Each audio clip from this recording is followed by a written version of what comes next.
Good afternoon, everyone. Welcome to the people who are in the Senate room with us. Welcome to the audience that is online in the Zoom room. Thank you very much for joining us this afternoon. I'm Jill Bradbury. I'm from the Department of Psychology in the School of Human and Community Development. And I have just, a really great pleasure and honor to be able to welcome Professor Ian Parker to WITS this afternoon to give us a centenary address. I'll just very briefly introduce Ian for those who may not know him, but also for those of us who do know him very well. It is quite a remarkable, long-standing relationship between WITS psychology department, but also psychology more broadly in South Africa. And so it's very fitting that on this kind of historical occasion, we have been able to invite Ian to address us.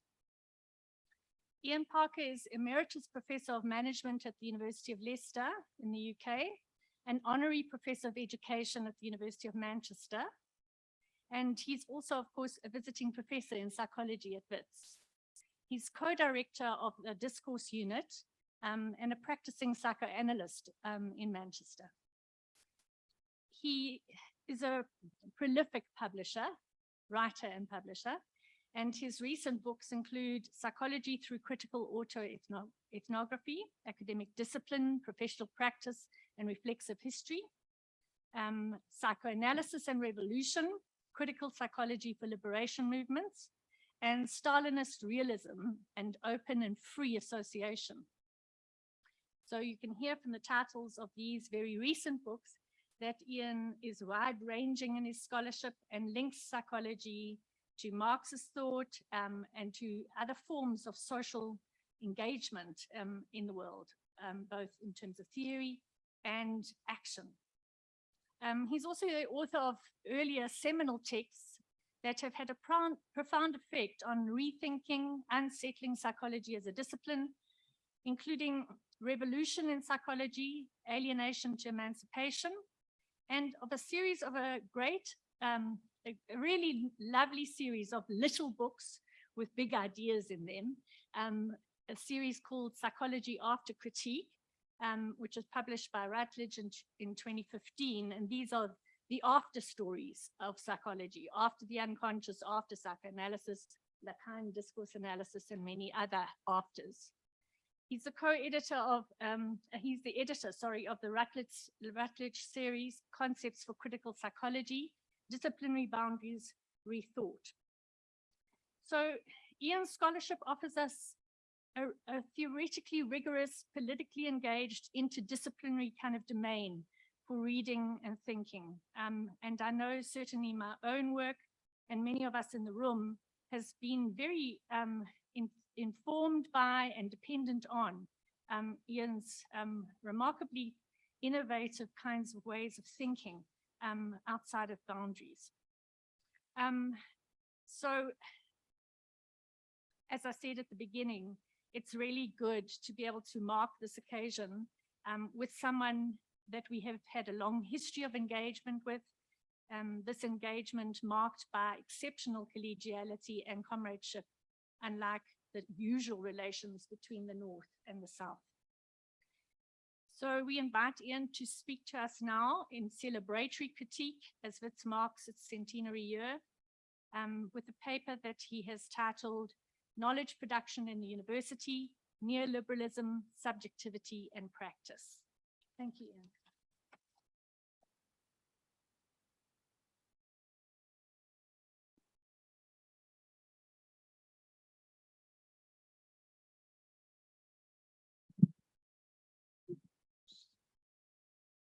Thank you, Jill. It's really great to be connected with WITS over the years and with other good comrades and colleagues across South Africa for a long time. And it's really great to be here today. Thank you for inviting me. When I was asked to speak, I asked Jill what I should speak about, and she gave me some keywords which you can see stitched together in the title of this paper. So the fault is all Jill's, and let's see how it goes. Universities are great institutions of their time, of our time. As part of a broader network of education and research bodies, including colleges, schools, and kindergarten, they're part of a progressive process of empirical investigation, critical reflection, and the accumulation of knowledge. They are a legacy of the Western Enlightenment, and here immediately begins a little twist in the tale. For that Enlightenment carries with it ideology appropriate to the political economic system that hosts universities. It pretends to be universal, but it is not. Along with the accumulation of knowledge, universities are places where there is visible and invisible accumulation of labor. Most visible is intellectual labor, though by no means is all of that visible. Our labor power, our creative capacity and energy is put to work in the university. Sometimes, depending on the subject discipline we're located in, it's put to work discovering more about the world, physical and social, and sometimes to mapping what the physical and social world is and our place in it. Labor power is materially present in our bodies, including our brains, and intellectual labor includes challenging what we think we know, as well as endorsing existing knowledge and sometimes, unfortunately, simply replicating it. Most invisible, most of the time, is manual labor, even though that is all around us. That labor has given us the physical infrastructure of the university. Here, labor power, the creative capacity and energy that's indispensable for anything to be possible, is put to work constructing the buildings, cleaning them, preparing them, servicing them. It's also put to work in administration, which includes the inputting and relaying of data. This apparently only virtual production is also, much of it, manual labor. Even sitting at a desk, reading at a screen, typing, trekking to a meeting and enduring it is manual as well as intellectual labor. That it is manual is clear in the kinds of so-called work-related stress that are so often misleadingly separated off into apparently mental distress and physical illness. The stress responses to labor in the university are symptomatic of the alienated and alienating nature of the institution itself, however good the institution is. These include repetitive strain injury, chronic back pain, postural pathologies of different kinds, as well as anxiety, burnout, and products of the imperative to self-promotion that have their own particular quasi-psychiatric labels, like imposter syndrome, the sense that you are who you are and what you do, it's fraudulent. You do not have to feel directly alienated for alienation as the separation of yourself from your creative labor to have profound effects on your mind and body. So, universities are sites of labor, places that combine intellectual and manual labor. And they're also one of the sites of the material and ideological separation of intellectual from manual labor. And this separation is a prerequisite for thinking about the world and then, as it were, putting it into practice. That's the positive creative side of it. But we also need to think about the social conditions of that separation and its consequences.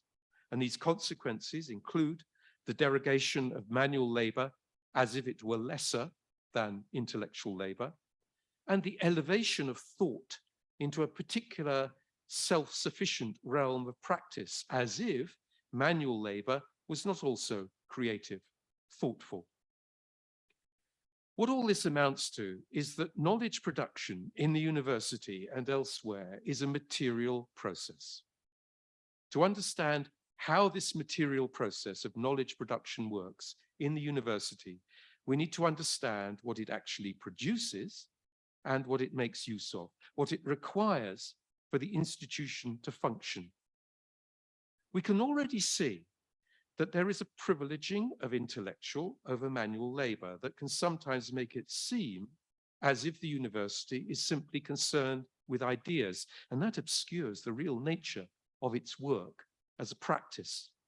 And as a site of intellectual labor, which is what we're told to value most in these places, the university calls upon and harnesses and reproduces subjectivity, our sense of who we are and what we're doing. There's another important side of this process.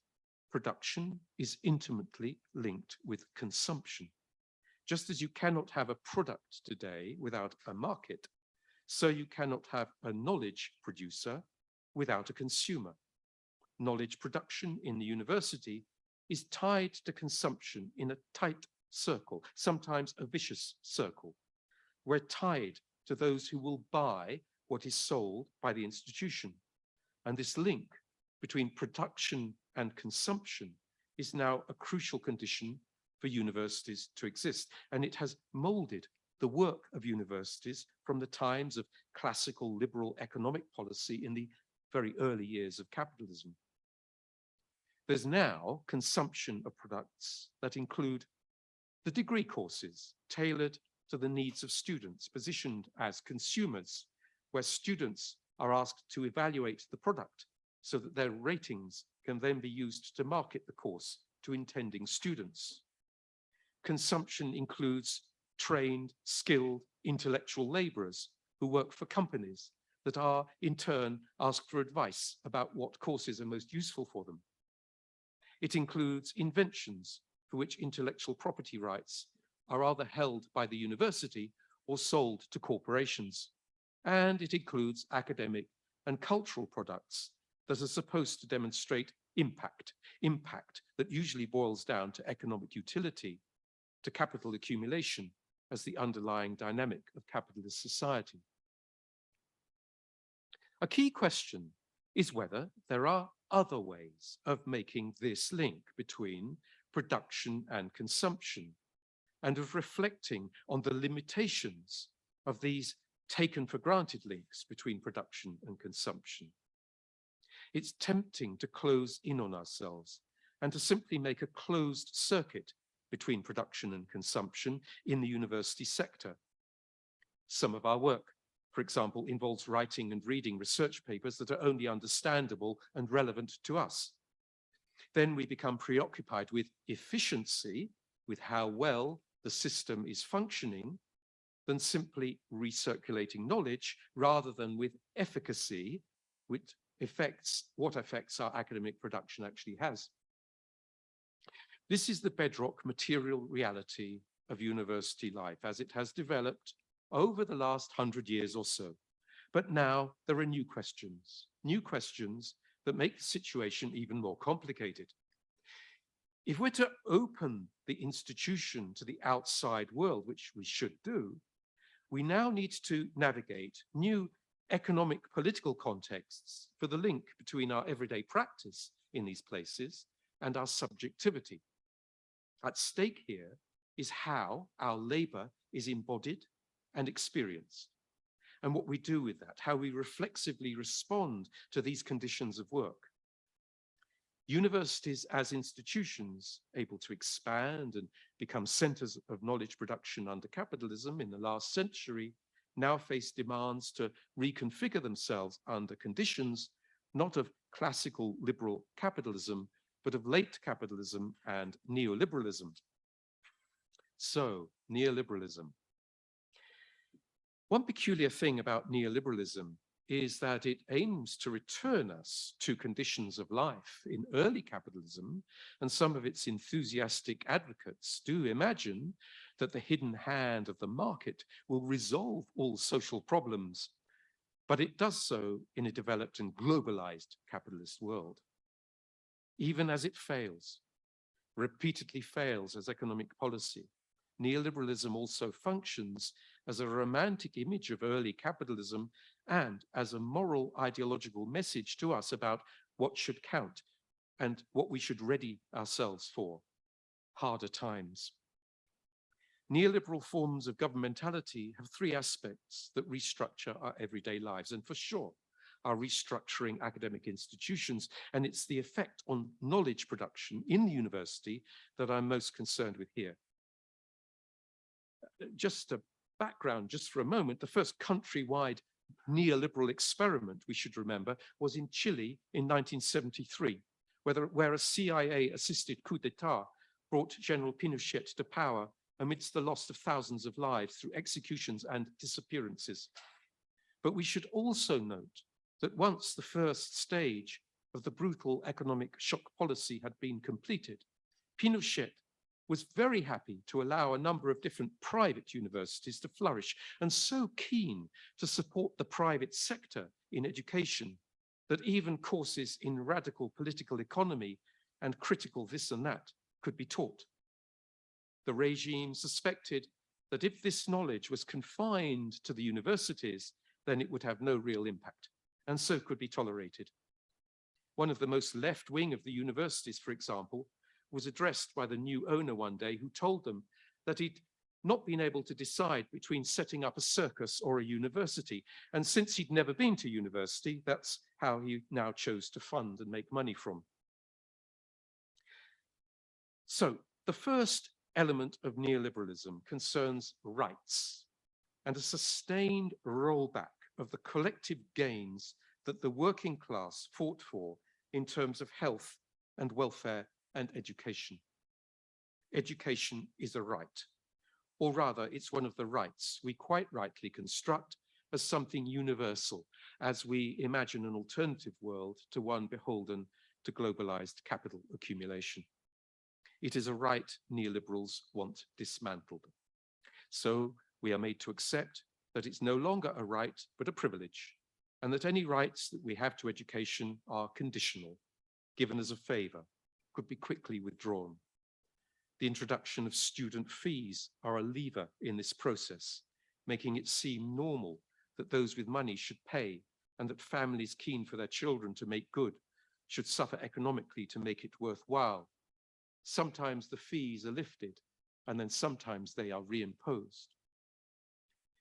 The second element of neoliberalism is individualization, the reduction of subjectivity to something enclosed in the individual, separated from others, and in a family unit that reproduces economic and emotional dependence. With money comes access to education, and with money given for education comes the desperate need for success and conformity. Conformity to the syllabus, so that academic success is defined in terms of grades and the regurgitation of knowledge rather than critical reflection on it. This individualization enforces an isolated responsibility for oneself and for one's family.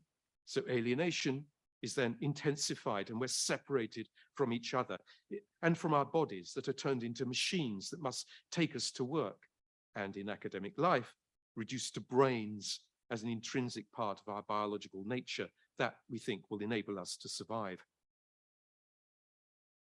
The third element, which is too often neglected in the neoliberal obsession with rolling back the power of the state, is that it is welfare and collective support functions of the state that are cut away, not the police functions of the state.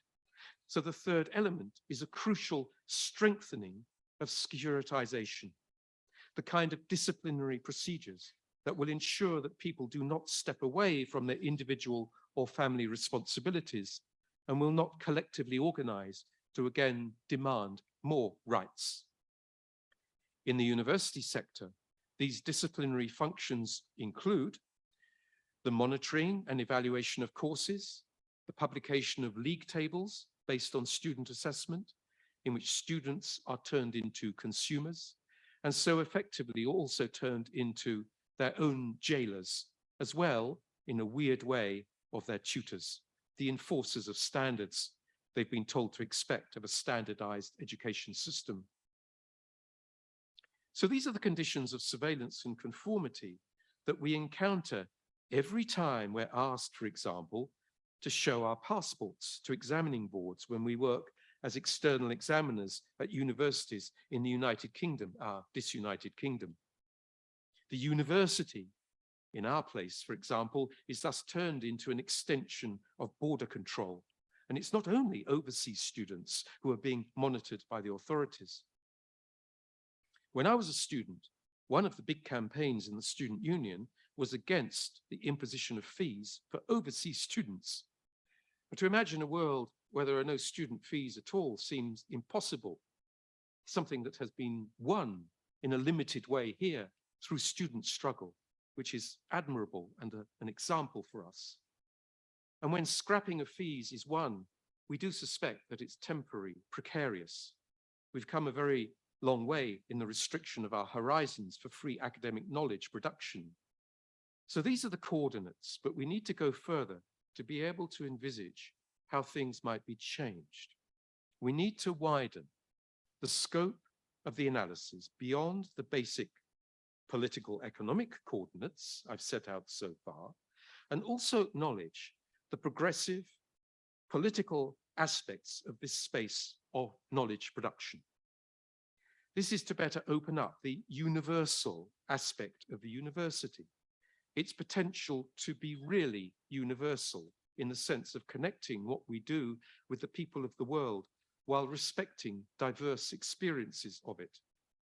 There are objective conditions that a Marxist analysis of labor and capital discloses, but subjectivity also plays a key role in maintaining and subverting this. The variety of different free market-oriented links between production and consumption, with multiple stakeholder feedback processes influencing what academics are able to teach about and research, place limits on our independence. And some of these limits, it should be said, are absolutely necessary. There always need to be reminders that universities are part of the real world, with its workers facing the same kinds of challenges as other workers outside. The accusation that knowledge in the universities has no relevance to ordinary people has to be taken seriously. And that, again, is where we need to focus on how we are to open to certain kinds of interest. We have to think about this question of openness and connection with the outside world dialectically. It's an opportunity, also a problem. Things we need to surmount and things we need to work with. The illusion of complete independence from the world, in the sense of being absolutely cut off from it, is very like the illusion of neutrality and objectivity in research. They're convenient fictions that we're better able to make use of if we recognize when and where we pretend to be neutral, and when and where our subjectivity is made present to us as an essential resource. At the very same moment that we demand academic freedom, for instance, we defend our independence precisely so we can better make links with and learn from struggles for freedom outside the university. We struggle for spaces to do radical academic work and push the boundaries of knowledge, not just for the sake of it, not abstracted from the world. Okay. One of the complaints about the kind of Marxist political economic analysis that I've been giving so far about knowledge production in the university is that it errs on the side of objectivity. That is, the accusation is that there's a risk, a temptation, not only of a reduction to the level of economic production and consumption, but also of spinning the narrative as only concerning some kind of abstracted work process, one that's not really embodied or connected with subjectivity. Even when we talk about alienation as the separation of ourselves from our creative labor, it's heard as being about us as workers, which we are, but not about us as specific kinds of workers, with different kinds, specific kinds of relations to our labor, workers embedded in relations of power that divide us from each other, isolate us in different identity categories. the analysis need not be like that, particularly when we look at forms of resistance. When we switch attention from the immiserating, everyday, business as usual mode of operation of the university that separate us from each other, to the collective mobilization that gives us energy and hope of change, then subjectivity enters the picture more explicitly. Human beings, if they are to be defined in any way, are characterized by their mutability, by their ability to go beyond what they are told they are. We are not fixed quantities of this or that measurable power, which is what we're often reduced to in marketable academic knowledge, but we make qualitative leaps to change ourselves as we change our conditions of life. Subjectivity comes into the agenda at times of change, in demonstrations and strikes, for example, and it comes in now at points of resistance, precisely at points of resistance that link what is happening outside the university with the outside world. There are two instances of this kind of resistance that already remind us of the importance of subjectivity in relation to the political economy of knowledge production. Each is concerned with how we attend to the replication of power relations and reflect on them and challenge them.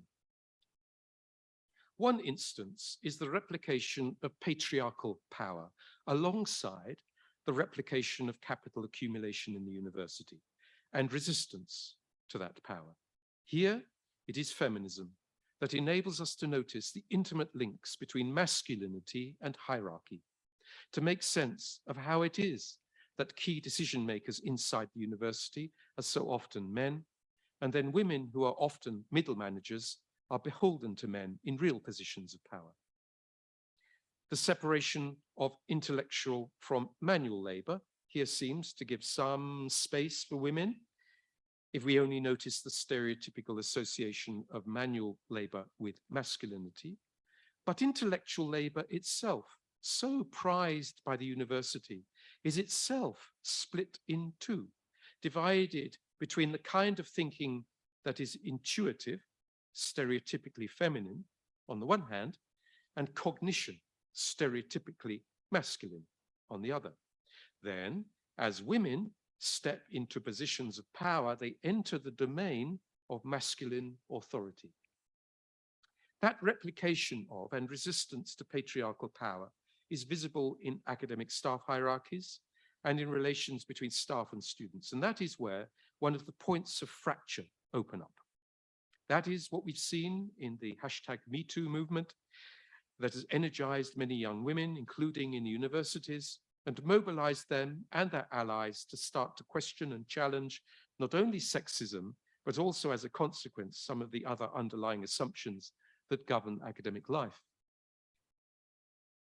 The other instance I want to note is the replication of colonial power alongside the replication of capital accumulation in the university and resistance to that.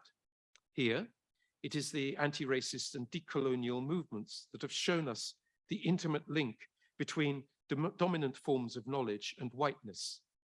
Enlightenment gives us tools to illuminate the world, but also in the process, it lightens it, whitens it, and from the beginning of capitalism shapes the world in line with the colonial mapping of the world from Europe, and then the internal colonial reproduction of hierarchies of knowledge almost everywhere.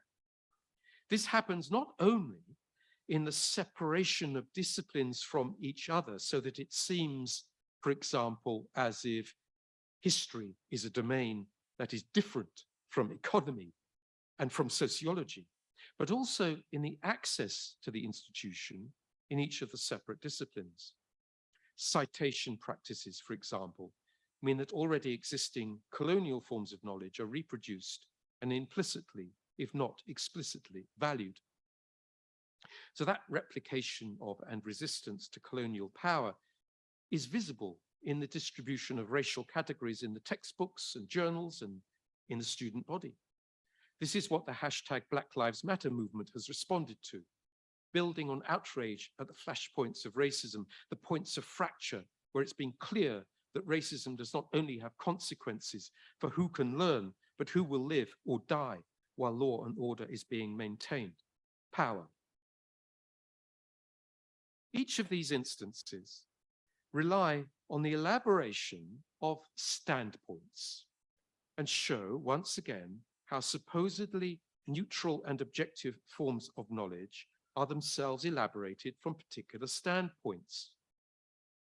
The difference between power and resistance is that while mainstream, taken for granted academic standpoints cover over and obscure the subjectivity that infuses them, whether that is heterosexist or racist subjectivity, the oppositional standpoints that power the Me Too and anti-colonial movements require an explicit deepening of reflexive knowledge.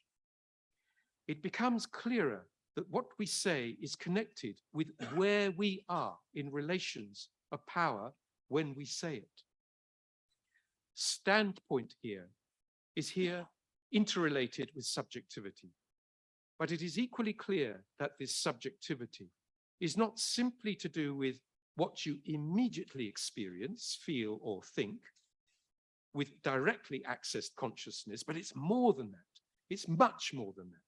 What you immediately experience, feel, and think about the academic world or any existing world housed by the institutions framed by the drive for profit and capital accumulation, what university management often refers to as sustainability, must be in line with the relations of power that structure that world for you to survive. A degree of necessary false consciousness of what you are and what you must do is a subjective correlate of the dominant ideology. So there's a precarious degree of necessary false consciousness. We're not talking about a closed iron cage here, but contradiction and worlds filled with contradiction and dialectical possibilities. That false consciousness is always fractured, split, divided, resisted. The best of academic knowledge production is in those spaces that enable us not only to invent new ideas and new practices, but to do it collectively, while treating subjectivity as a resource instead of shutting it out.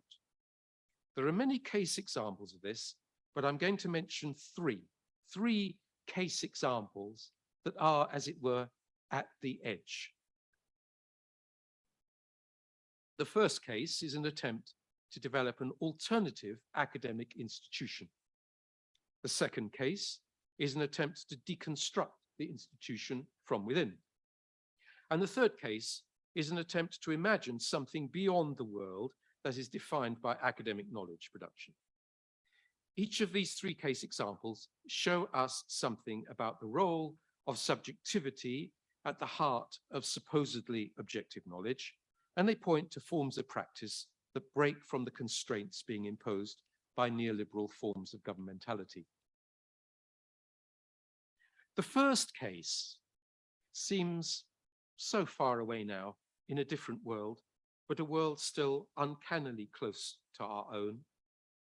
In 1923, in Frankfurt, an Institute for Social Research was founded that brought together a range of different Marxist analysts and theoreticians. It was housed in one of the university buildings. But very soon, it had to transfer its funds out of the country to avoid being sequestered by the Nazis. Eventually, the main figures in this Institute for Social Research were able to escape Europe, and most of them settled in the United States, publishing in German and then in English in a series of texts in a tradition known as critical theory. The Institute and those working in and around it are usually known as the Frankfurt School. Well-known figures associated with this strand of critical theory include Theodor Adorno, Max Horkheimer, Walter Benjamin, and Herbert Marcuse. Now, what's most interesting for our purposes here is not so much the analysis of the problems and opportunities opened up by the development of capitalism. That's what they were engaged in, the so-called dialectic of enlightenment. What's interesting here is the organizational structure of the Frankfurt School. It had to manage its own resources and be able to work with and in tension with the mainstream university institutions.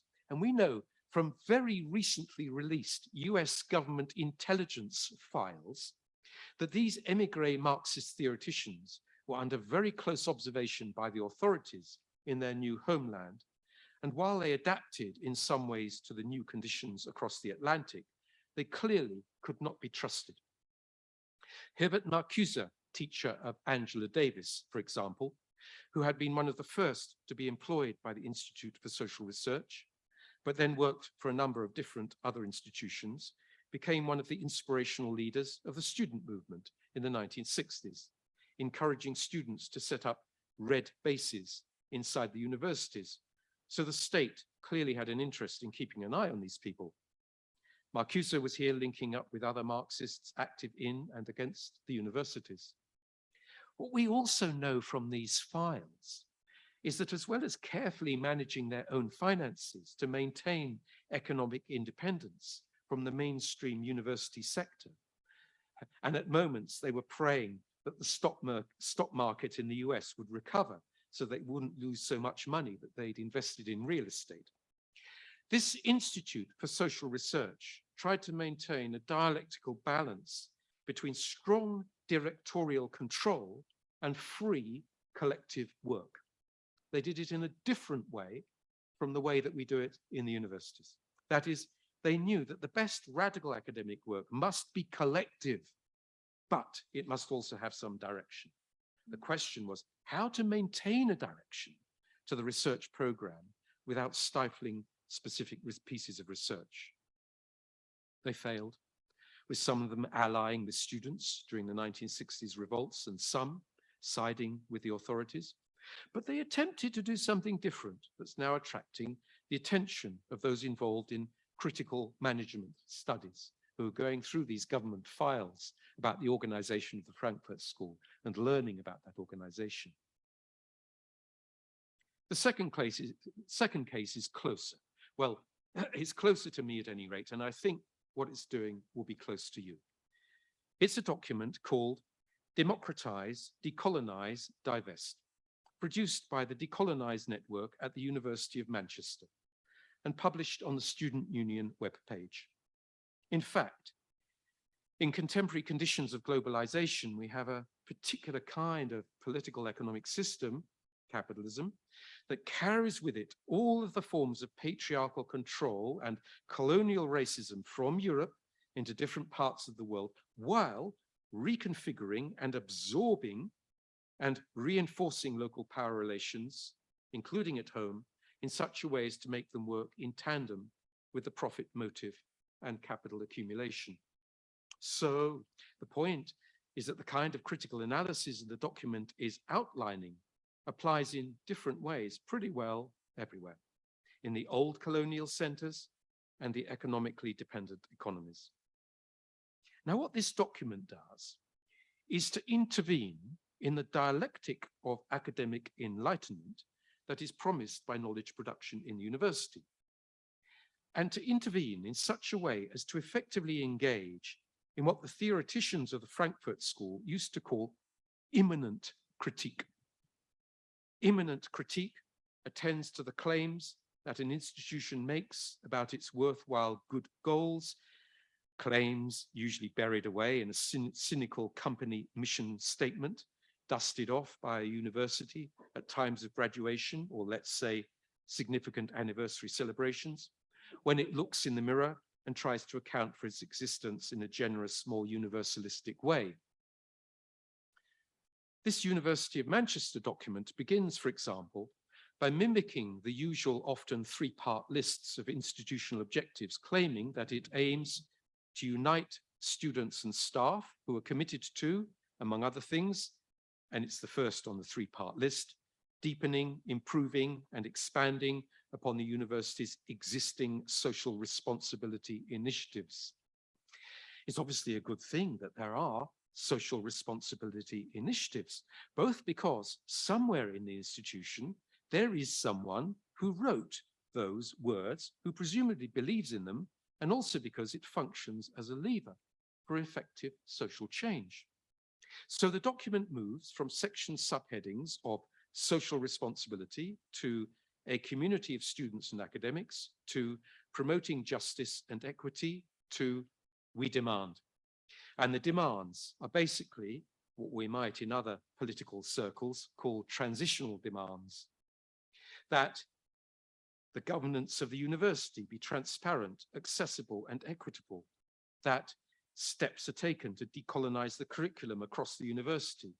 That more funds and resources be allocated to community projects, liberation initiatives, and making the university fully inclusive and accessible to all students. That the university end its complicity in imperial projects through divestment from companies and organizations that perpetuate war crimes, support the arms trade, and produce or trade in fossil fuels. That the university treats its full range of workers with dignity, ending the exploitation of support staff, including cleaners, cooks, and others. And that the university actively tackle the hostile environment towards international students and staff. It's as wholesome as apple pie and takes the university at its word, pushing it to hold to its word. Good. The third case example is a little further away again, this time in time as well as location. Here we are back in the United States, but this time in the future. This is a collection of oral histories from 2072 of the experience of the New York Commune, published by queer activists Emmy O'Brien and Eman Abdelhadi. It's a book called Everything for Everyone.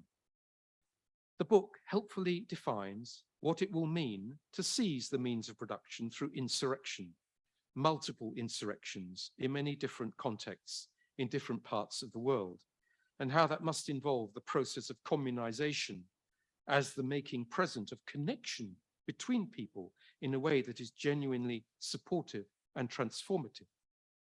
Key components of this process are, O'Brien and Abdelhadi tell us, the assemblies in bringing people into conscious activity so that the commune becomes a reality. In this book, just published this year, the author's future selves are commissioned in 2072, commissioned to interview participants in the process of overthrowing capitalism and building communes. Interviewees include ecological activists, Palestinian anti-racists who built the commune in the Levant, ex-sex workers who now practice a kind of skin craft that is therapeutic and enabling rather than exploitative, ex-academics and scientists who helped bring down the institutions that corrupted and commodified knowledge, and those who fought the New York Police Department and the US military before it eventually withdrew from the city. Those who live explain how they live, and those who died are acknowledged, remembered, and honored. At moments, the book breaks from what we know into something more surreal. The microcomputers based on plankton, for example, it's marvelous. And it's all the better for that. It's enjoyable and educative, thought-provoking, but this is not science fiction as consolation, not an escape into another world. It is a way of envisaging what might be brought about by us and what we must do now to get to where we want to be. So they rewrite, reconstruct subjectivity and its relation to knowledge. For example, there's a knowing last interview in this series of oral histories with asexual, agender Alkazi Sanchez, who reflects on what might lie in store for professional academic co-author Eman Abdelhadi, with references to the universities dissolving into more open and democratic knowledge production. The authors note in their introduction to the book that in their previous lives, they were both academics, which they are.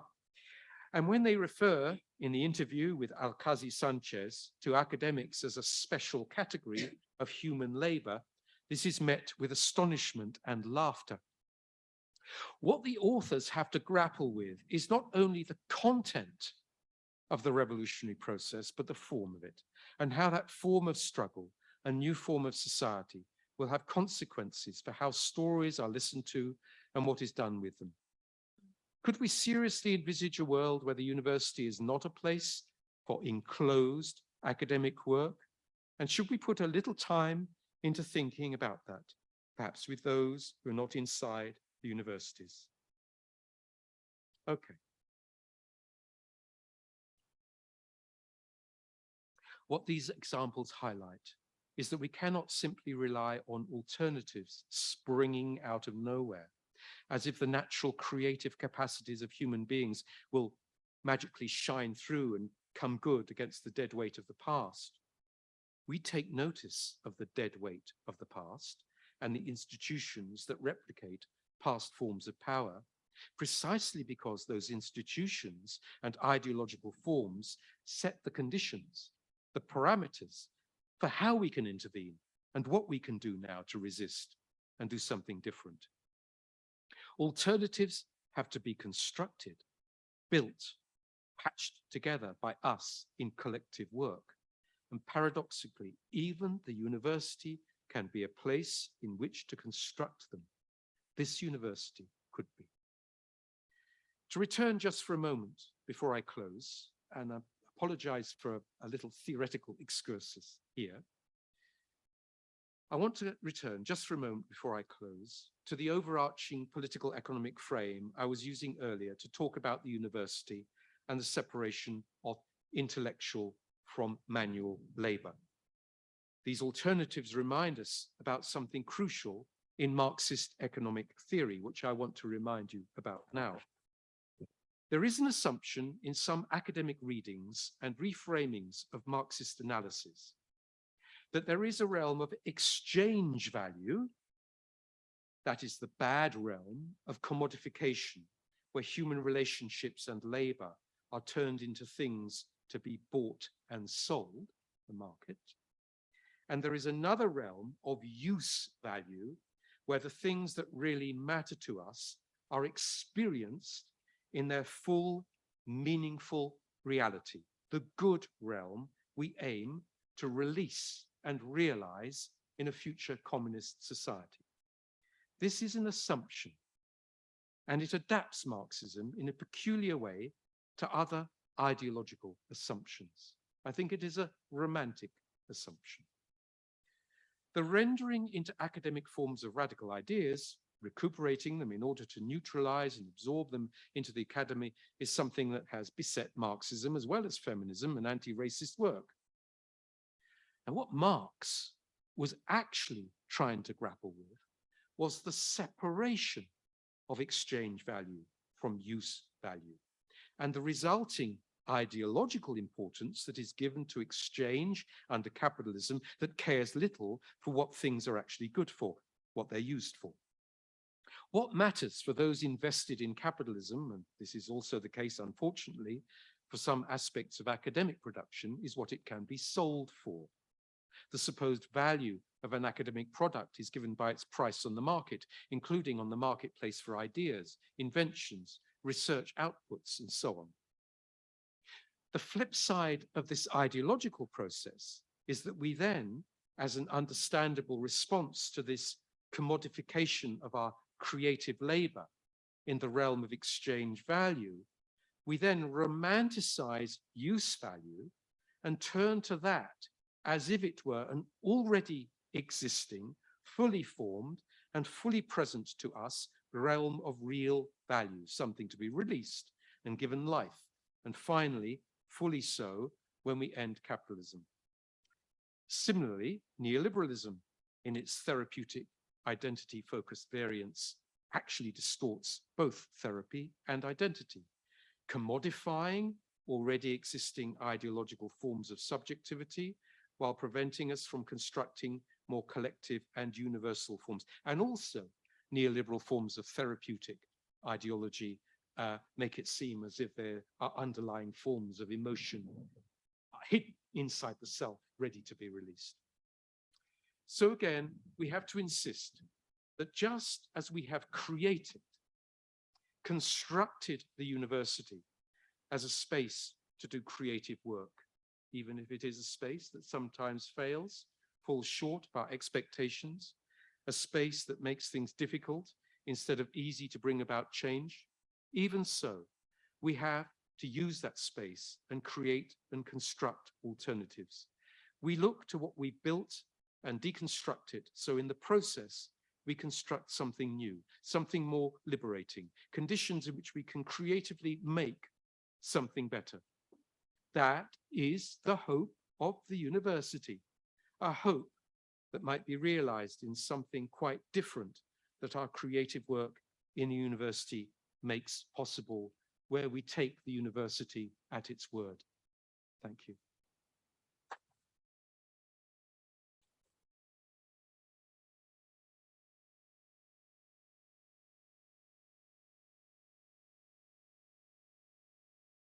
Thank you so much, Ian. That's for that series of provocations for us to think about where we are, when we are, what we're doing in this place and time, and also in terms of connecting that dead weight of the past with some imaginative future.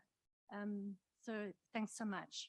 I'm going to now invite Professor Peace Kigua to give us a response to Ian's paper, and I just want to briefly introduce her too. Peace is an associate professor in psychology, colleague to myself and to many who are with us this afternoon. But I think that we also are very grateful that Peace is willing to respond to Ian, because it's an important way for us to put Ian's work in conversation with thinking and work, research that is being undertaken here at WITS. So Peace works within the rubric of critical psychology, affective politics of gender and sexuality, racism and racialization, and also in the field of learning and teaching, where she has a particular kind of nuanced eye in thinking about what's happening, not only in the production of knowledge, but also in the teaching and learning processes associated with that. She has served as the chair of Sexuality and Gender Division of the Psychology Society of South Africa and is currently an executive member of SASA. She is also a recent recipient of the Oppenheimer Memorial Trust Rising Star Fellowship at WITS and is the current lead researcher on African Futures Project as part of this fellowship. She's also a core member of the research team of NEST, Narrative Inquiry for Social Transformation. So I'm just very, very pleased that you have agreed to respond to Ian this afternoon. Thank you.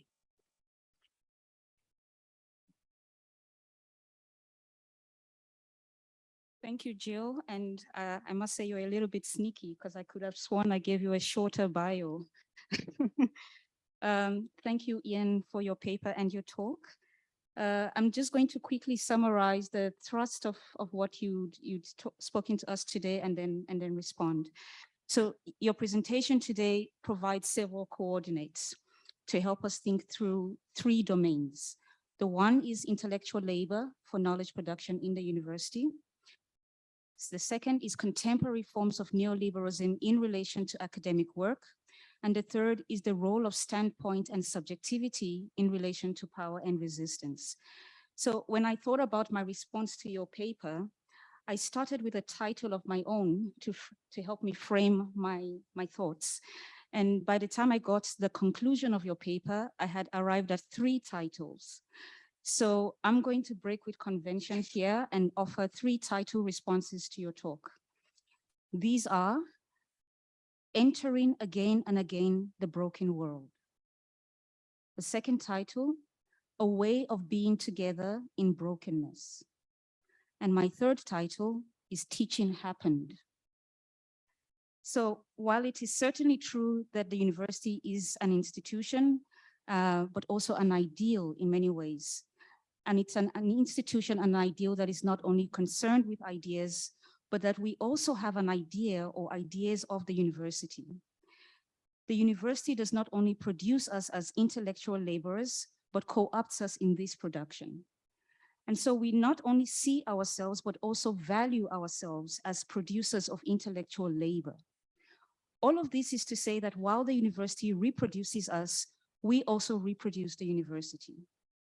And so, here's my first title, To Enter Again and Again the Broken World of the University. Let me engage your reflections alongside some of the questions and issues that the call for decolonization in our own context have opened up related to knowledge production. We have some synergies, I think, with the global context, but we also have significant sites of difference. I want to further think through these synergies and differences alongside the forms of neoliberalism that you have flagged in your paper. Firstly, something about the call to decolonize. I think there's not much agreement on what decolonization is, frankly, or what its parameters might be. But I think on several issues, there seems to be some consensus. The first is the call to decolonize the university is about addressing the legacy of exclusion of some bodies from the institutional space. But it is more than just being present in the university as a physical body. It is to be present and to belong. The second is that it is also about decolonizing the curriculum. It is a recognition that the canons of knowledge that have dominated what we may know in our institutions of higher learning have been Western and Eurocentric. It is a recognition that these canons of knowledge have been privileged in ways that not only marginalize, but also erase knowledge systems that exist outside of these hegemonic canons of knowledge. And thirdly, decentering of knowledge systems is not enough. Addressing the systems of management that have turned the pursuit of knowledge into an alienating and market-oriented practice is also a focus. So my very crude summary of the decolonization project is this: decolonizing of the university as institution with all of its bureaucratic systems of management, and decolonizing the canons of knowledge that have existed in these institutions. You talk about the accumulation of labor, the accumulation of visible and invisible labor, the invisible labor of the workers who clean our institutional spaces, the invisible administrative labor of many staff, academic and administrative, the invisible labor of what it means to create knowledge, right? I like the way you talk about sitting at your desk and actually typing. The separation of intellectual and manual labor has seen the valorization of one form of labor over the other. These are indeed harrowing embodiments of Marxist alienation. And this is a very useful coordinate that you provide to us to understand the increasing disenchantment with the academy. I want to also flag two other invisible labors that abound. These are the labors of many women and non-binary academics, as well as the invisible labor performed by many students that is part of their daily navigation of the institution. So once again, the politics of belonging. Being on the margins of race and gender and understanding the intersections of identities at play is critical.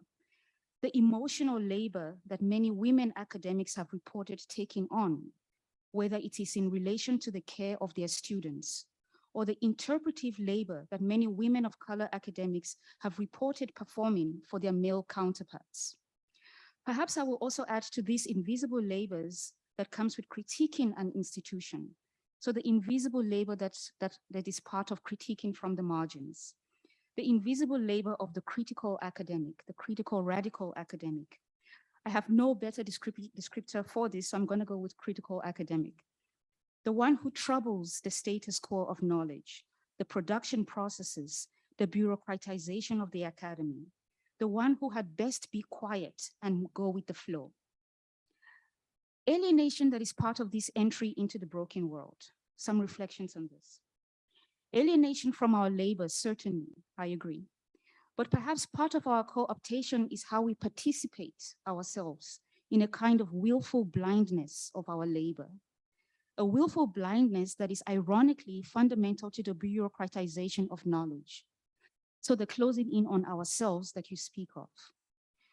We churn out research papers that will be read and understood by us and those who think like us. We exist in a world apart from the world outside of our gates, endorsing what we already know, replicating knowledge from our disciplinary silos for its own sake, obsessively assessing students as part of a standardization process. Perhaps for me, this is a wonderful, well, maybe not so wonderful, realization of the dead zones of imagination that David Graeber speaks about. A term that perfectly denotes our era of unprecedented bureaucratization and its effect on the imagination.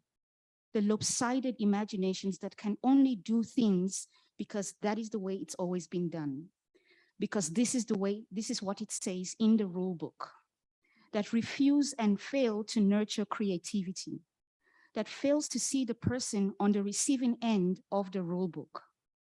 And this is the greatest irony of the university, I think, and its ideal of being a knowledge producer. That the university can become, and in many instances has become, the quintessential dead zone of imagination. I want to also say something about the looting of language. In her Nobel lecture, Toni Morrison starts off her lecture using a story about an old, blind, but wise woman. Mischievous children come up to her, asking her if the bird in their hands is dead or alive, knowing very well that she cannot see. Morrison uses this story to compare a writer and language to the children and the bird. And her answer to the children, I do not know whether the bird in your hand is alive or dead, but what I do know is that it's in your hands. Her answer to the children, what she is saying is that language is left up to the children to either keep alive or let die. She also claims that people misuse language to be oppressive and violent.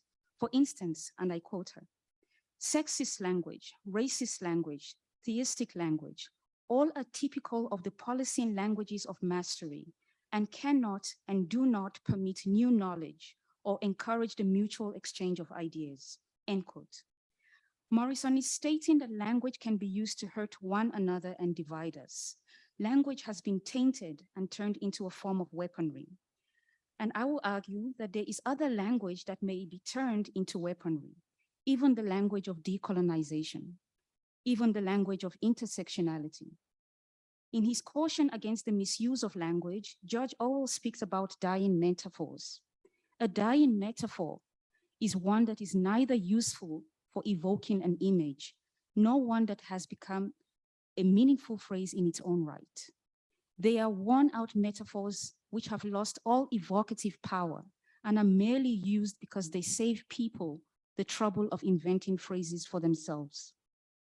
There is a danger, I think, of decolonization and intersectionality going down the same route. That is, if they haven't already. Standpoint theories that you talk about, feminist critical race studies, decolonial studies, have indeed provided us critical language to reflect on our context, but the looting of language is always possible. So again, the politics of cooptation. A way of being together in brokenness.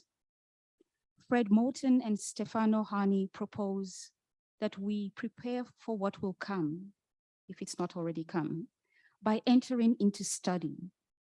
Study, they argue, as a mode of thinking with others, separate from the thinking that the institution requires of you, prepares us to be embedded in what we may call thinking and studying with and for, and allows us to spend less time antagonized and antagonizing. It is not a sitting still, I don't think. It is a being together in this broken world of the university so that we may reimagine anew, reimagine research collaborations, reimagine teaching practice. And so lastly, teaching happened. Of course, the university is not only concerned with ideas and production of knowledge, but also with the management of knowledge production, who will be granted access into the institution, who will be taught, what will they be taught, what values will be taught, how will this teaching be measured and quantified. Many of us in the academy will go on to either leave the academy or move up in the academy. We may take on research-only positions, we may take on administrative-only positions, but one thing is true. We all came into this institution as teachers. We taught. I want to honor that site of knowledge production and creation as a way to conclude how we teach values and how we treat each other. And so in my conclusion, because it is the moment of encounter with our students that our greatest responsibility lies. My own institution, Wits University, has branded itself as an institution for good. As you can see behind me here, Wits for good. This is the invitation to quest amongst ourselves, because how are we to engage this public good? What risky teaching, what risky research are we willing to undertake? To think of the university as guardian of public good is a noble ideal. But I think it also means that we must do the work of taking civic freedoms seriously. We must do the work of grappling with the ethical dilemmas of racial capitalism. We must do the work of thinking together about life. Otherwise, it will just be another looting of language for good, where the idea of public good is just that, an idea ruminating in dead zones of imagination. And in the meanwhile, we will continue to enter again and again this broken world. We will continue to study together in our brokenness, and we will teach. Thank you.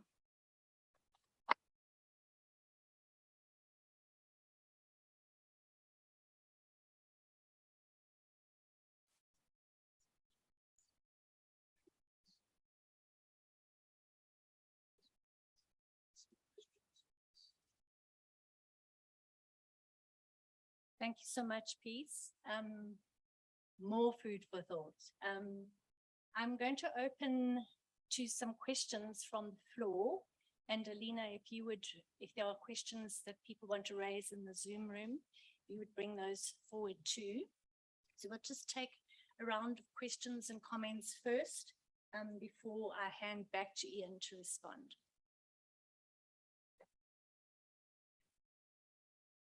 Great, thanks. I've got two questions, so if I get the second shot at the cherry, then I'll ask it later. But the first question is quite, I suppose, pedestrian, but nonetheless interesting. What are the dialectical opportunities for the greater virtualization of the university in terms of its spatial diffusion, its potential for collectivism, its kind of paradoxical potential for disembodiment? I mean, I know that has some resonance with what both were saying, but I just wonder about, notwithstanding that, we need multinationals to actually connect these virtual spaces that are conduits of capital, but what is the increasing inevitable virtualization of the university imply for subjectivity and politics?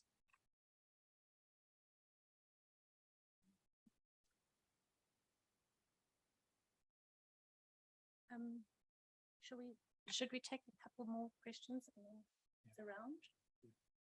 Saba, thanks.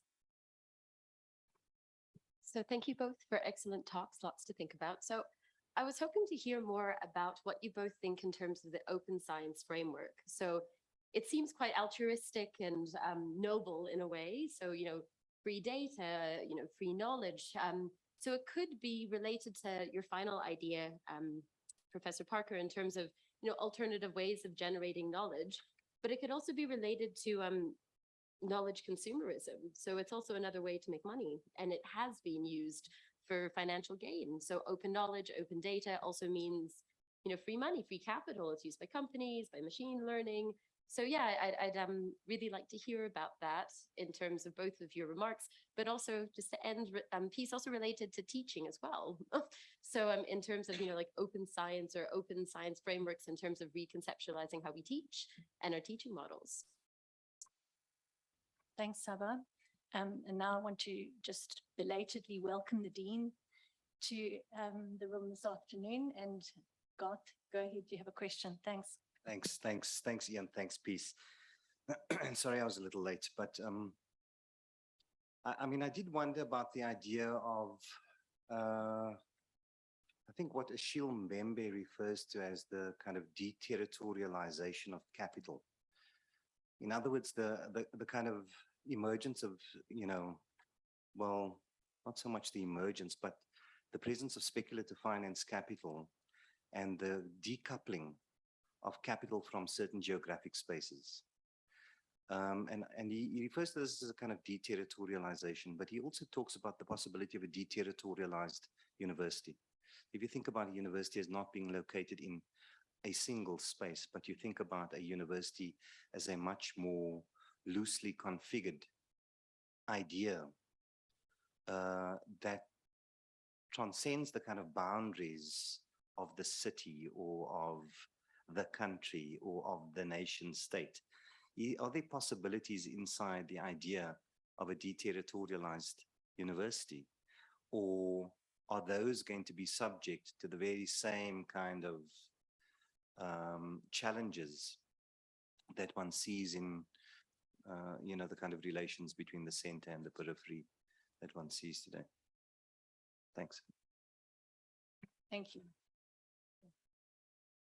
Shall I sit here or stand? Can you hear me? You can hear me okay. Okay, then I'll speak from here. Usually, it's nice to take 3 questions at once because you can then skip over the questions that you don't know how to answer. So you have to really be careful and hold me to this, and Peace as well, because Peace is going to respond to these questions too. But before I respond to the questions, I'd like to thank Peace for that wonderful response to my paper and the issues that it raised that are in tune, I think, with the issues that I was trying to raise, and refining and in a poetic way as well, refining the points that I was trying to raise. Two of the things that struck me about what Peace was saying was that the looting of language applies just as much to our notion of what is good as to anything else.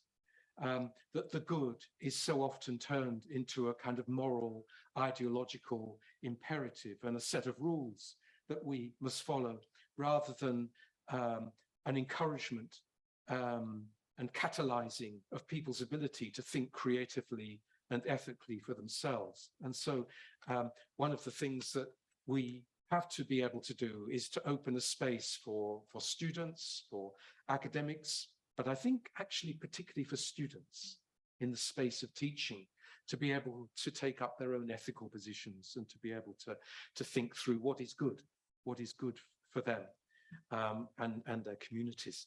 And the other issue was around the question of belongingness, that critical academics, as well as the different groups that are making critiques of the university, and you referred to women, you referred to non-binary queer participants in the university, that there's a sense of belonging that the critical academic is drawn into, which is well, it's a poison chalice, isn't it?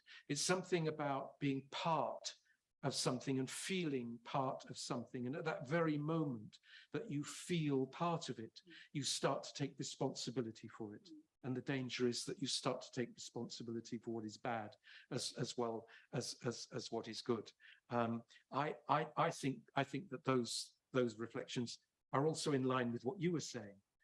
It was terrific to hear you speak.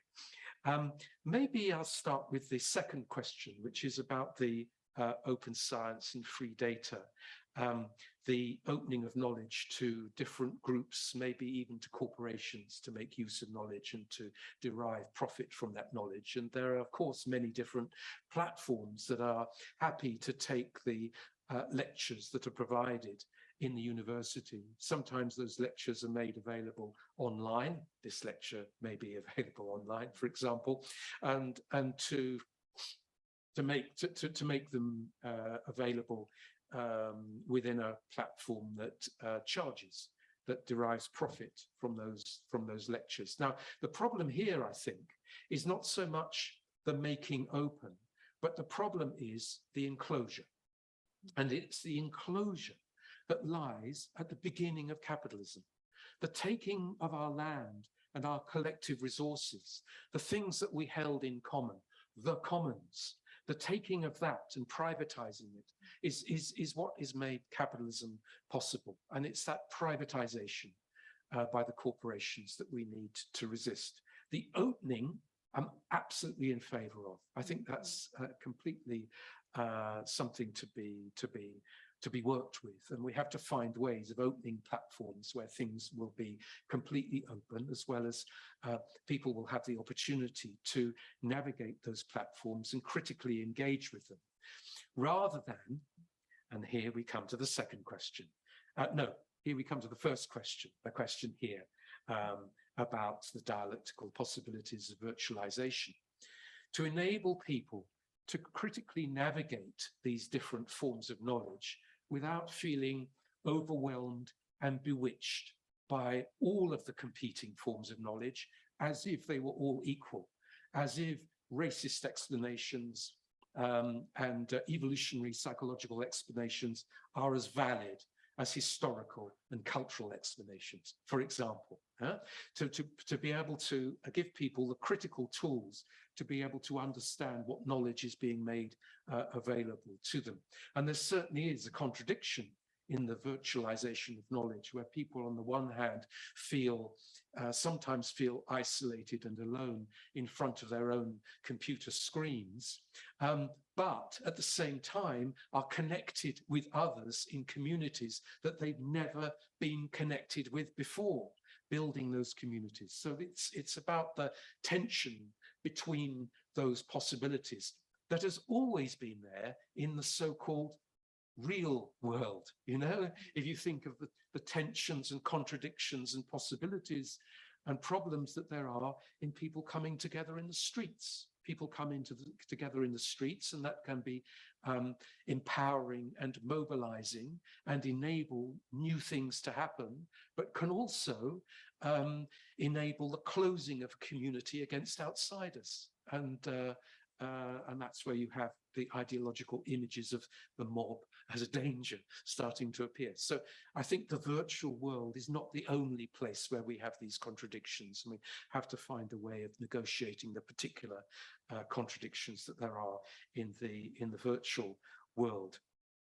As for deterritorialization and the opening of university forms of knowledge beyond the institutions, I think here we're faced with two questions. One is the question of what university knowledge is.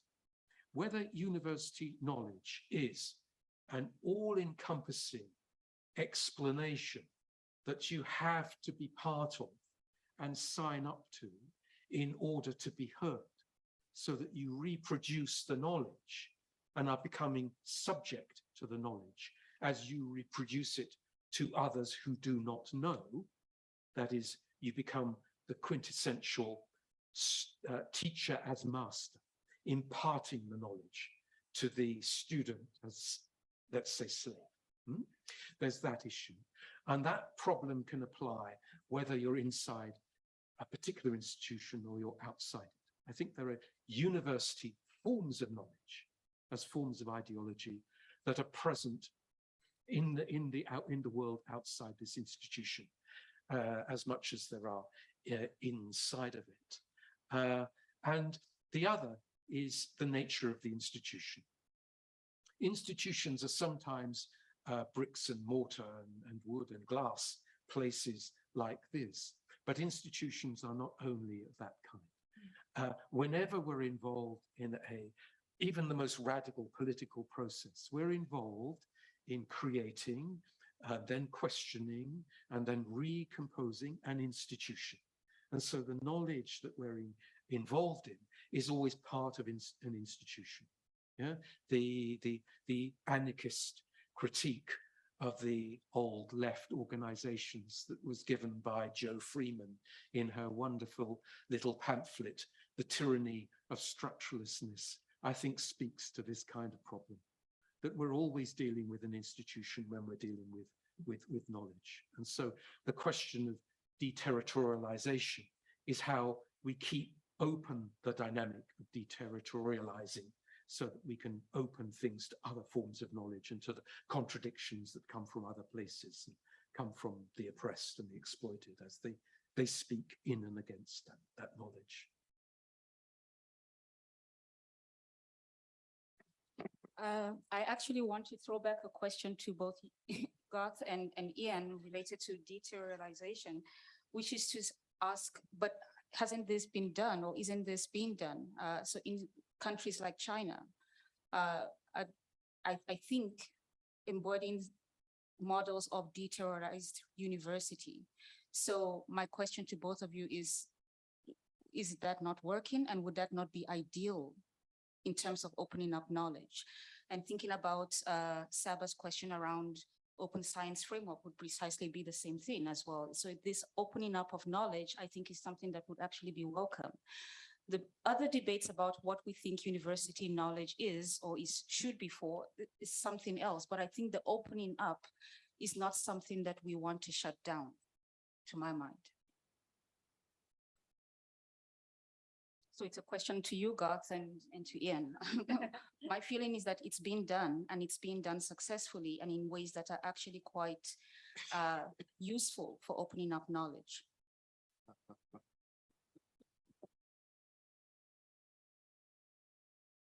Okay, I'm going to step into some very dangerous territory here now as we talk about China, because I think what we saw in China in its most innovative and empowering and inspiring openings up of knowledge was during the Cultural Revolution. During the Cultural Revolution, where we had opening up the possibility of knowledge being opened and distributed so that people who were trained were participating in it at different levels as experts, experts of different kinds, of their own domains of expertise. And the paradigm case of that, of course, is the barefoot doctors. The barefoot doctors who would go into the villages, have a particular expertise in identifying symptoms, passing to the next level of expertise, so that it was not so much a hierarchy of expertise, but passing people and what would be called triage in the hospitals now. But this process on a much wider level.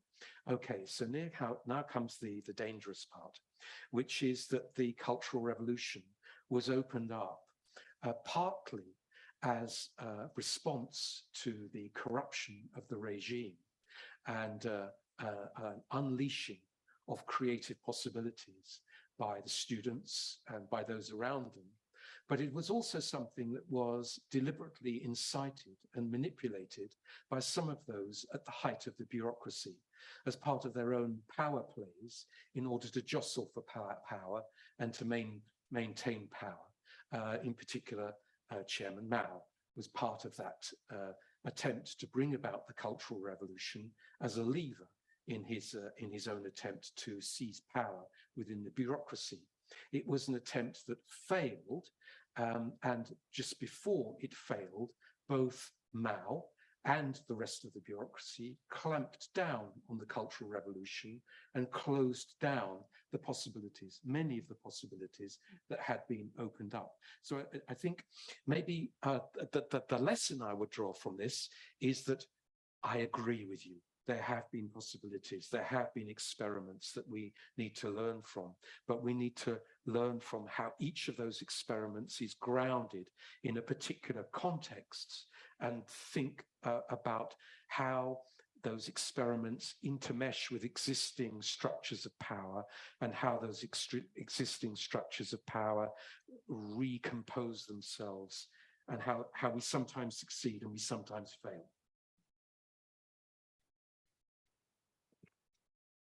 Yeah, I mean, let me just say that, so I've been cautious of the idea of deterritorialization.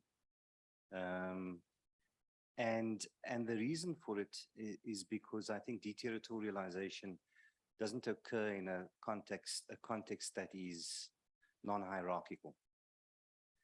And I think in some ways Ian is pointing to a different set of options here, and that is deinstitutionalization when one thinks about the knowledge project that is beyond the university. And you know, I've raised this before, but the differential proportions of universities in the global north, for example, relative to the student base that it services, and the lack of universities in the global south relative to its population that it services, if you were to deterritorialize universities in that space, actually, you'd probably harm universities and the knowledge project in the south. And at its worst, a deterritorialized model that reflects the kind of inequalities between the center and the periphery, or the north and the south, can be seen in the kind of the Bard College in Berlin, or the NYU in Beijing, the kind of model of deterritorialization, which is actually a kind of project of knowledge imperialism. And so I think one has to kind of be quite careful about the possibilities of what I think is the elasticity of the neoliberal project. Every time, you know, it's the kind of old adage, every time you think you're out of the grasp of ideology, actually you're probably in its mouth. And so rather than simply thinking about the university as only being unbounded geographically, I think one has to think about deterritorialization as connected to a kind of deinstitutionalization. So that would be, you know, some thoughts on it.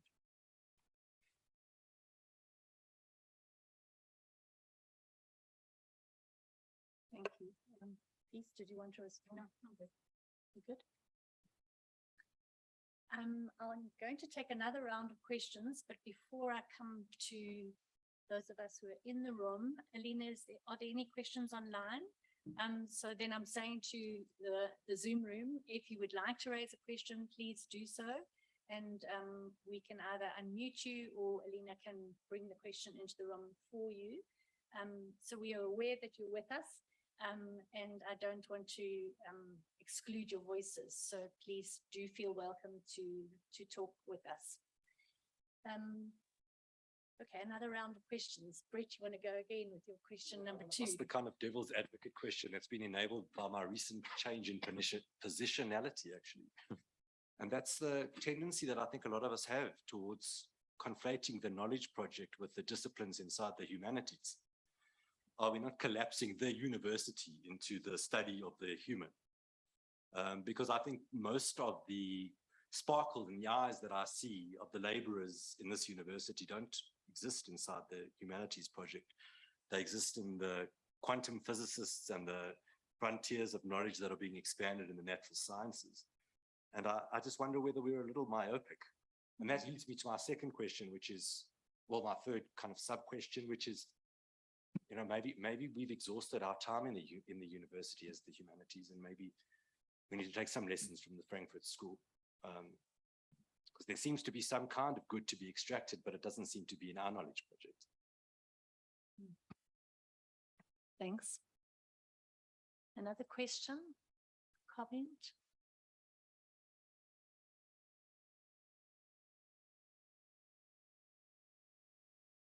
Okay.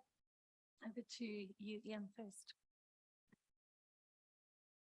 So we don't even have a space for a breather to think about that question while we're listening to the other questions.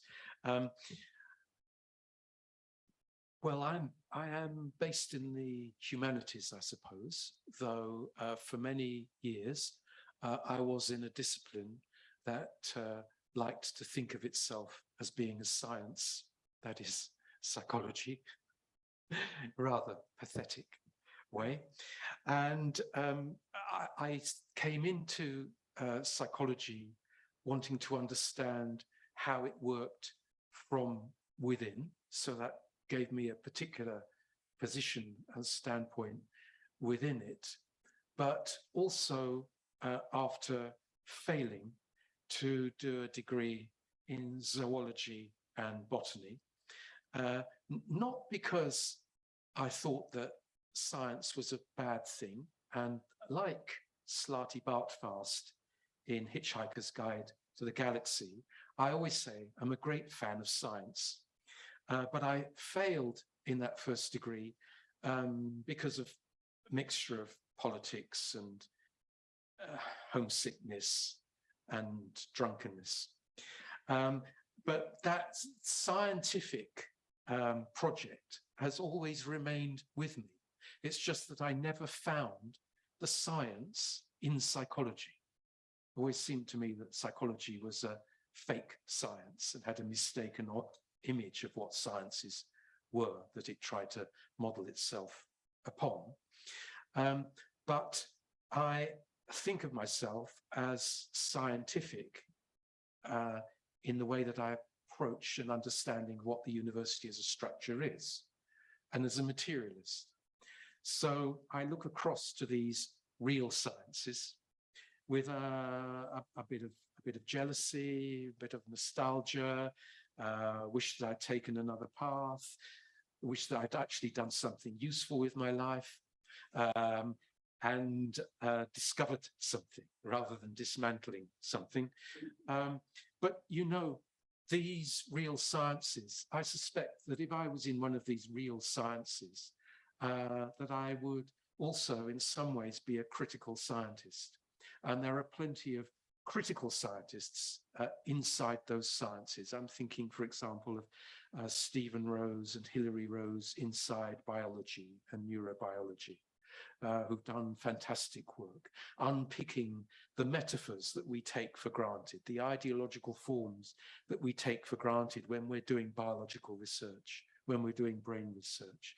The same applies to the models of what the world is in physics, or the ways in which we think about the movement of the planets, or the geological structure of the Earth. All of these are structured ideologically. Some years ago, there was a marvelous collection about different radical approaches in the university that had a chapter called Class Struggle Among the Molecules. And if I understood physics better, then I'd be able to understand the argument it was putting forward. But it's an argument that needs to be made inside each of the disciplines. And I think there's a space that we can hold open and inspire and connect with and enable through networks, critical networks in the university. And if we're going to do anything critical inside the frame of the university, right? I was talking about linking with things outside, okay? But if we're thinking about doing critical work inside the university, it would surely be in part linking with these colleagues in other disciplines and thinking in a very serious, deep way about what interdisciplinarity is. Instead of the fake interdisciplinarity, which is merely thinking of where we are and the little bit of the jigsaw that fits with the other bits in the other disciplines, to think across the boundaries and to construct new forms of knowledge and to enable us all to think critically about the metaphors and ideological forms that structure our forms of discovery and knowledge. Does that? Yeah. Okay. Yeah. Alina. Alina, you have a question from the Zoom room?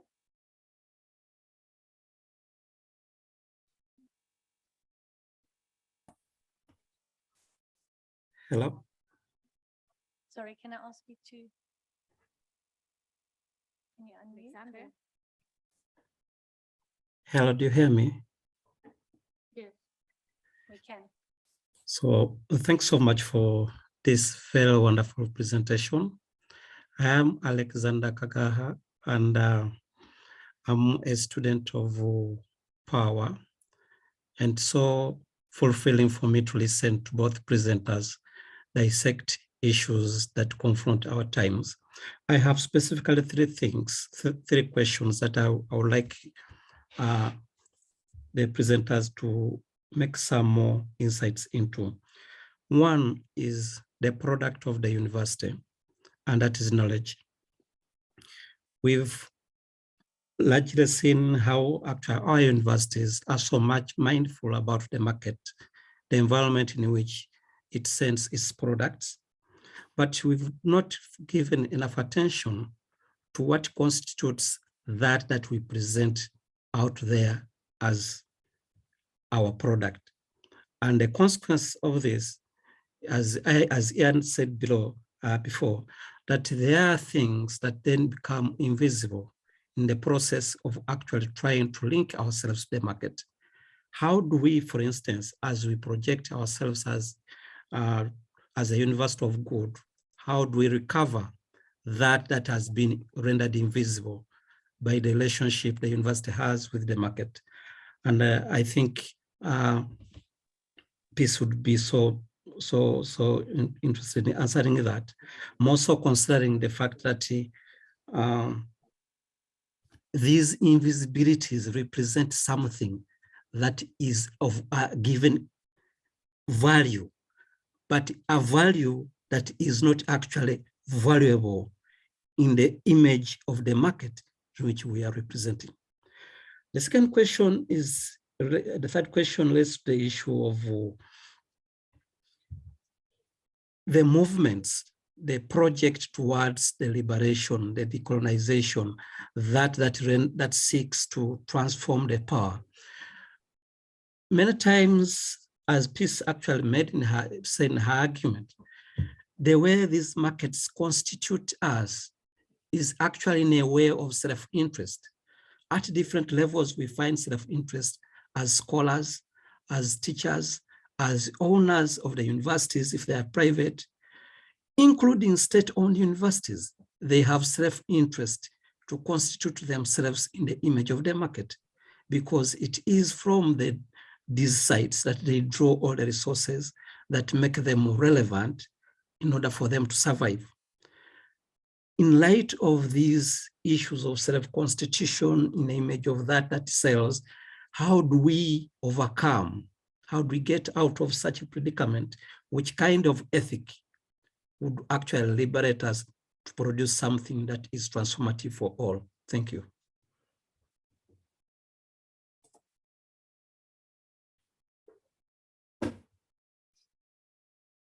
Thanks very much, Alexander. Are there any other questions from the Zoom room, Helena?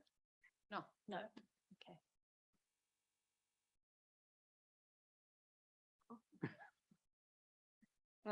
Thank you very much, Alexander. So I'm going to try respond to the two questions in your response. The one is thinking about the product of the university, which is knowledge, specifically in relation to the market.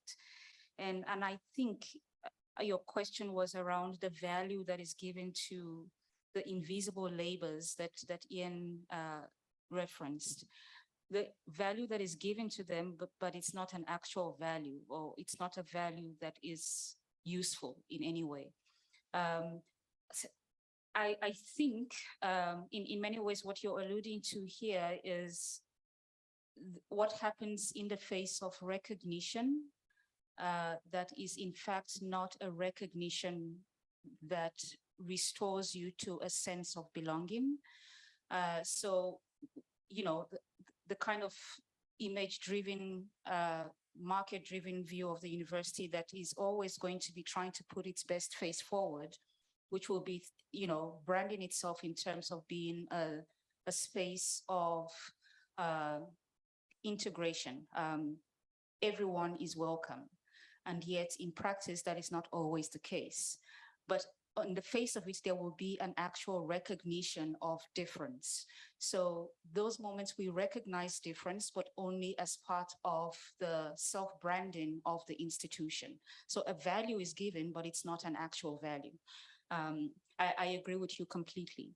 And that links to your second question around the self-interest at which we are constituted, whether it's as academics or as teachers or researchers. And I agree completely that in many ways, the alienation that Ian has been talking about becomes even more effective when we are co-opted into our own alienation.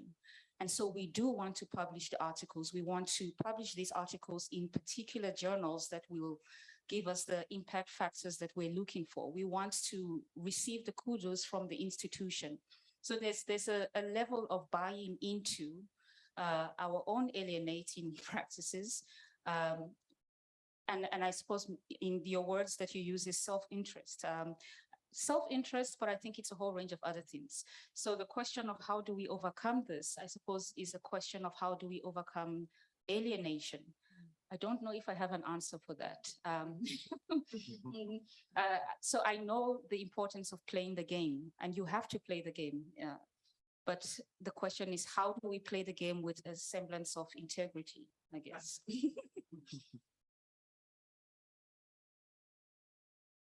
Yeah, quite so. It's like we're able to tell you what the hat is and tell you that there is a rabbit inside the hat somewhere, but we're not able to actually bring the rabbit out and show you exactly what it looks like. I think Peace is absolutely right in the way she characterizes the shape of the problem here. I come at it, maybe I come at it from the second question first. In the way that, Alexander, you referred to the way that the markets constitute us. And I think that's a very telling phrase. And it's something that we have really at the heart, explored at the heart of Marxism and of Marx's work, where he says that there is a problem with the development of capitalism, which is that we're a particular kind of subjects, human subjects. We're creative. We're able to imagine what is possible. We're able to create things in reality, build things. And so the objects that we create are for us. The objects are for the subjects of a particular kind, okay?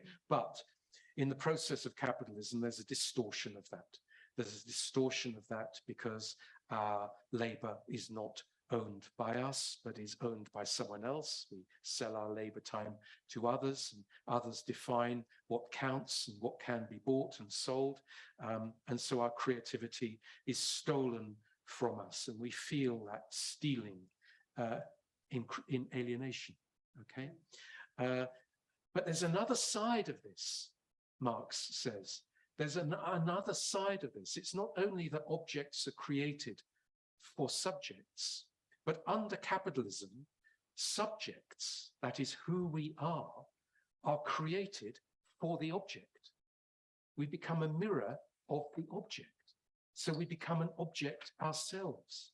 We become tied to the object, imagining that certain kinds of objects will bring us happiness, whether that's a washing machine or a publication in a high impact journal. You know, it's kind of like we become caught in that. So we become subjects of certain kinds. That is, we become constituted by the market. The market constitutes us. And as part of that, as academics, and this is something that I wanted to bring out early on in the talk, Garth, I was talking about early on in the separation from intellectual from manual labor, is that we also arrogantly think that our intellectual labor is the only thing that's important. And all of the manual labor that goes into building the university and servicing it and cleaning it, all of that other kind of work becomes invisible.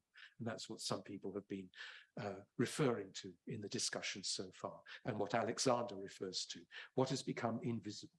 How can we honor that? How can we recognize that in our practice? And I think we saw some aspects of that in the Me Too movement. And we saw aspects of that in the Roads Must Fall and the Fees Must Fall movement.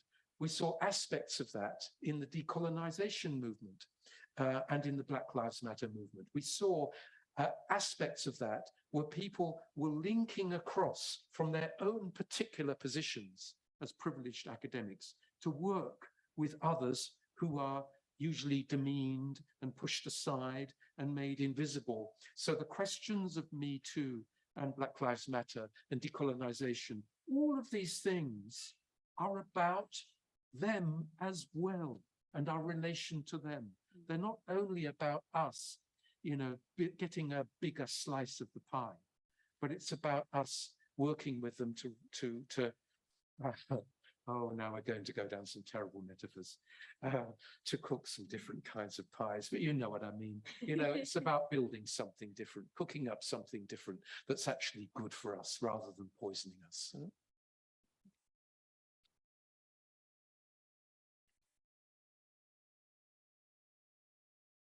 Final round of questions or comments from anyone?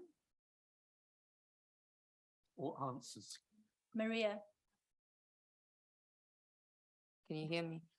So I can hear myself. I actually have a comment for peace. I was actually quite moved by your response and your emphasis on teaching. You know, when you said when we actually entered the university, we entered as teachers. And it made me think a lot because, you know, that feels so far away from where I started. And often the university almost puts us in this sort of research driven or managerial driven mode that we forget our roots, you know, and our initial roots were to be teachers, you know, and the emphasis on the importance of our students. And lives become so complicated also as you go up the academic ladder that you almost, you know, want to stay away from students as much as possible. And it's always strange to me that nobody wants to teach because, you know, I always think, but that's how we started. And I think you also really emphasize an important part of our work, which is also to be teachers, whatever that might mean. And there's been a lot of discussion, but we are also here for students, not just to, you know, create research in high impact, you know, factors or to become managers, but we are here for students. So thank you for that comment. Thank you. I'm going to now just abuse my position as chair to follow on from what Maria has said. Because one of the things that I think is has struck me as I've been listening to both your papers, but also the conversation and the questions, is around the focus on the making of knowledge and as being our jobs, that's what we're here to do, is to produce knowledge. But in another way, we are also here as producers of persons. And that exchange of the learning and teaching is about the making of particular kinds of subjects, both the students and ourselves in that interaction.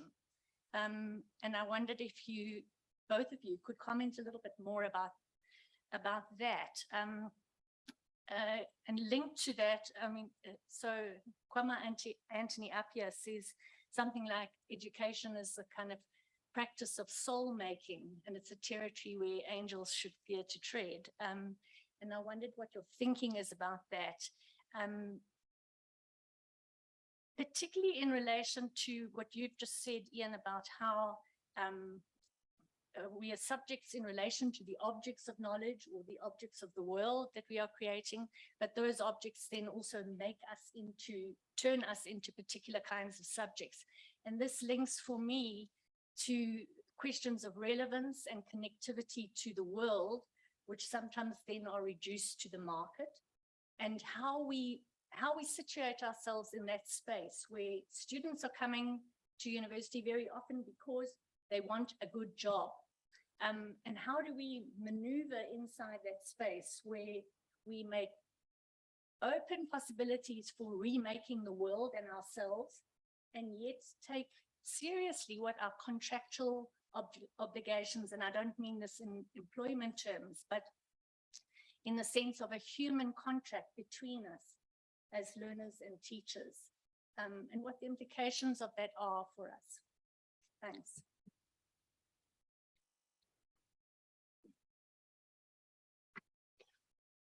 Yes, we are producers of persons, or rather we are the producers of spaces in which people can accept the invitation to become a person of a particular kind. They could take up positions to argue and to show knowledge and to explore the world and to tell other people about it in a particular kind of way, maybe so that they, at some time or some moments of their lives, they become teachers as well. Maybe they become good students, become good researchers. But yes, producers of persons or spaces where people can become persons of a particular kind, but persons are also always contradictory. The persons that we are inside this academic institution are persons that are designed, able to occupy these kinds of roles so that we can appear to be an academic. Even we could appear to be an academic on screen if we're interviewed by the television, still appear to be an academic, but at other times in our lives we'll be mothers and sons and good cooks and tennis players and all kinds of things, and activists and psychoanalysts, all kinds of other kinds of things, doing other things in the world. And I think part of the task is to keep that open and keep open that possibility of intersection. Let's use that word here, because it's also about intersection between different positions within the apparatus of power that divides us and divides our different identities from each other. But to keep that open. It reminds me, your question, Jill, reminds me of the ways in which some academics could be trapped inside the academic institution and only relate to who they are as being this kind of person who is an academic person, who is separated from, abstracted from, separated from their other relationships. And I was thinking of the kind of quite haunting statement in Valerie Walkerdine's work, where she's saying how when she becomes a successful academic, it will be so that my mother will be proud when she's ashamed of me. That is, it's a poignant reminder of the ways in which we take up different class positions as we enter the university. And we have a responsibility to think about how those class positions enable certain things and also cut us off from certain things. So we have to think about our contradictoriness as subjects. So we're not only academic persons, but are also other kinds of persons as well. Just following up from Ian here, Ken Robinson has talked about teachers and the kind of obsession with objectivity, so the disembodied teacher. So your typical academic who would go to a last night of the discotheque at the conference,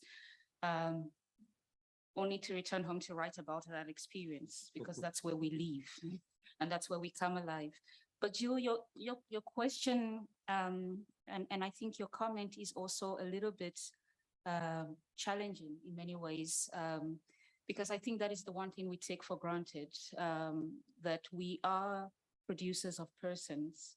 I don't think we always are, but also I think we also assume that the people that we are producing are not people before they met us. And so our students walk into our classrooms with their own narratives, not just about the university or about who we are, but their own narratives about their lives.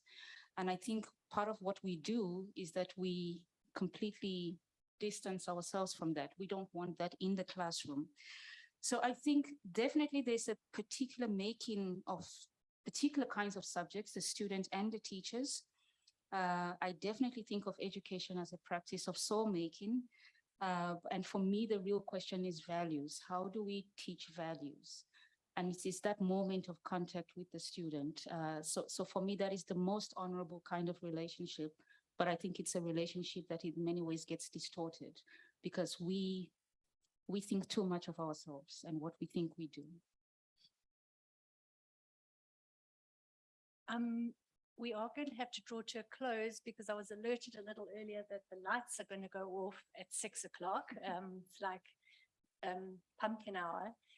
So thanks so much, both of you, for an incredibly rich, provocative discussion, for each of us to think about what it means to work inside universities, but to work also with the idea of what universities could become, and the kinds of worlds that we could live in and the kinds of persons that we could be.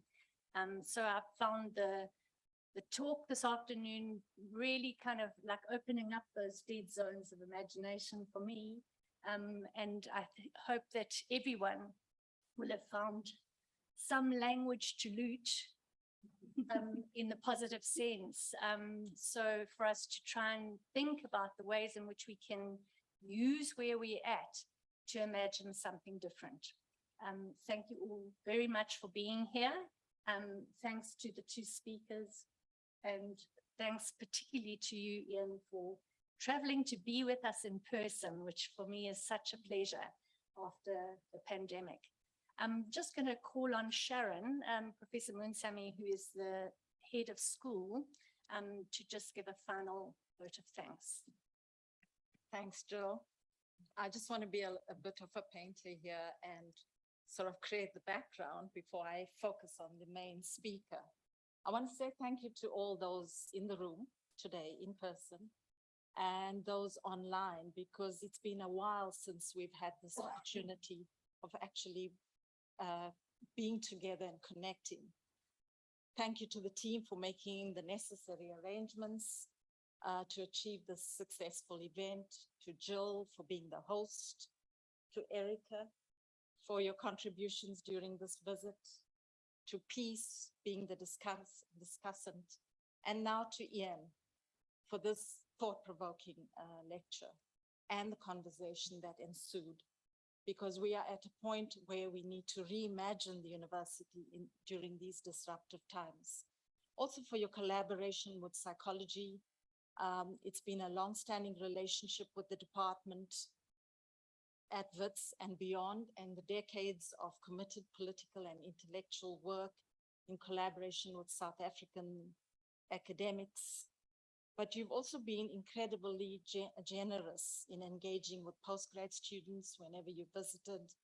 You offered workshops, seminars, research consultations, for which we are really, truly appreciative. So we thank you for your contribution to our scholarship as well as yours. And we ask that your collaboration with our colleagues continue. With that, I'd like to say thank you very much.